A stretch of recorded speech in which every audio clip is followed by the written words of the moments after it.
Ассаламу алейкум, урматтуу айдоочулар.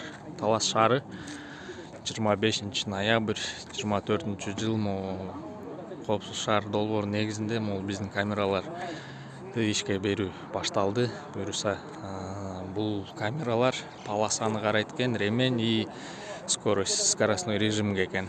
Азыр бул жерде китайский специалисттер келди. Биз өзүбүз интернеттен кошуп берип атабыз. Бүгүнөн баштап уже бул нерсе иштей баштайт.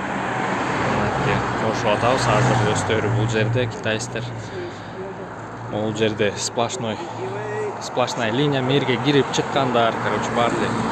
Может мертвый зона болуп калат, бирок карайт экен да, линия полосаны да карайт экен. Анын көбүнчөсү скоростной режим. Сак болуңуздар жолдо. Дагы группаларыңыздарга бөлүшүп айтып коюңуздар. Бул бир эле бул жер эмес, Талас область боюнча ар бир райондо турган камералардын баарын ишке берип баштайбыз да.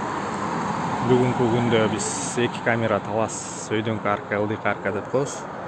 Ылдыйкы калпак жакты кошобуз азыр берден чыгып эле. Андан кийин булар Талас районун барып кошуп келишет да. Жолдо сак болуңуздар.